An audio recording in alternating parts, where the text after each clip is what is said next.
Hi there. First of all, I know I'm not an elephant. The disappointment is immense. I just wanted to say a few things about the what's been happening with Luigi. Now, Luigi has been a part of this podcast for a long time. No, I'm joking, folks. It's not our co-host. He's not my co-host. It's another Luigi, probably cousin. But I wanted to say a few things, nonetheless, about the whole thing. We haven't reported on it, mainly because all that needed to be said has been said about it. There's been a billion reports on it. Everybody's been obsessing over it, as they should, as they should. They should be obsessing over it. Very important news story, what has happened. And I just wanted to say there was one thing, however, about about the killing. I'm talking about the killing of Brian Thompson, CEO of the largest health insurance company in the United States, possibly the largest in the world, fourth largest in the United States, eighth largest company in the world. Um, his murder by Luigi Mangione, killer slash anti-capitalist vigilante folk hero who admires Peter Thiel, as you do, as all anti-capitalist, anti-corporate greed, hardcore Marxists do. They all admire Peter, bless Peter. I mean, it's confused, is what I'm saying. The whole thing is very confused. His politics were muddled.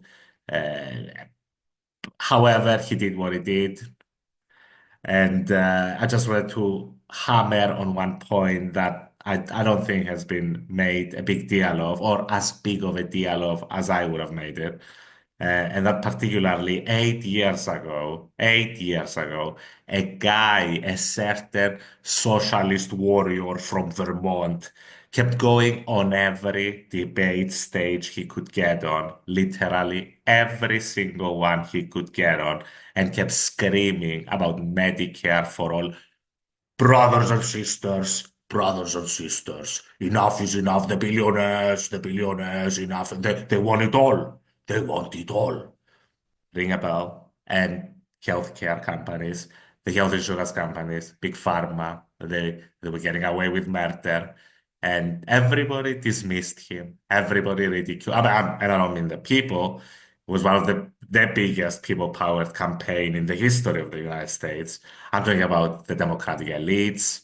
I'm talking about CNN, MSNBC, all the hosts there, or 99% of them, all the executives on top, of the producers, the elites in the Democratic Party. They all did their utmost to bury his campaign, uh, memorably in 2020 by getting Obama to make the phone call. You got to answer when Obama calls. And getting Pete Buttigieg to drop out in exchange for the transportation job, which is illegal, by the way, whatever.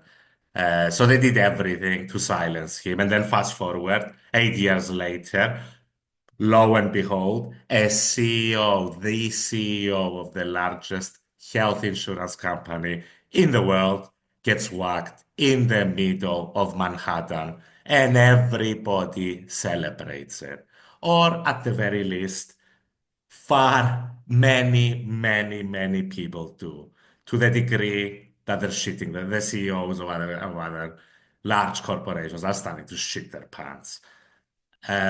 Sorry, it got to this. It goes to this stage. And my question is, would it have gotten to this? Would it have gotten to this stage had, Medicare, had people, had the elites, had the billionaires, had the oligarchs listened to Bernie? The problem with those people is that they think that Bernie is the worst possible outcome. Anyway, I mean, dare I say, if Medicare for all had been implemented, would Brian be alive today if the people weren't so angry about this? Anyway, let's go through a very brief timeline of what has happened ever since Luigi got arrested. There has also been an arrest of a woman from Florida, Brianna Boston, I think, for for verbally threatening her health insurance representative after getting denied some coverage. Basically threatening her, you people are next, which is a verbal threat, fair enough. But the judge in her case posted a bail on her of 100K. And if she gets charged on this, she's going to get 15 years for threatening to participate in terrorism.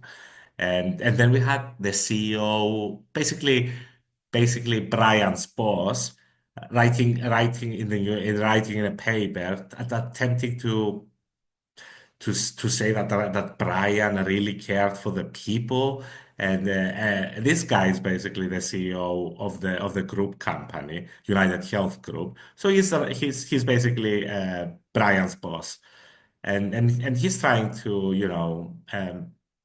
come out with a sympathetic message for Brian. But the whole thing, we're talking about the guy who was investigated for insider trading because he sold stocks when he caught wind of an investigation into monopolistic practices of his company. And he went out and sold stocks before news got out that his company was being investigated for this.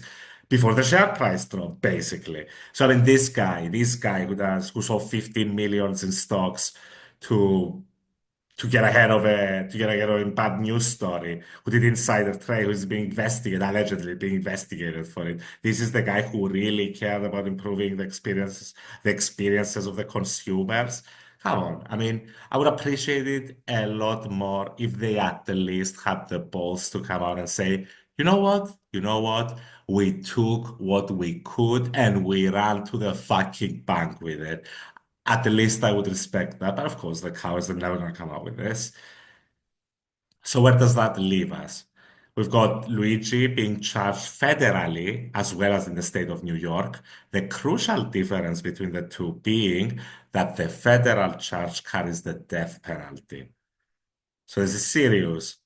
It's if they're trying to send them, and the law enforcement and the Justice Department are trying to send a message. Um, because the death penalty charge with the federal charges, coupled with the terrorism offenses that they're charging him in New York with, and as well coupled with the reaction to Brianna's threat through the telephone, which I mean, fair enough, is a verbal threat. You posted 100K bail on her, and she's potentially being charged for 15 years for a threat. I believe 99% she wasn't gonna follow through on. So I mean, it seems clear that the way they're treating Luigi, that they're trying to send a message. And the message is that no other fucking peasant better dare touch a strand of hair from another high net worth individual because he was a high net worth individual. That's the message. Anyway, those are my thoughts on the subject. Bernie was right, 100% right, always been right. And would have only hoped people have listened more, would have escaped some tragedies.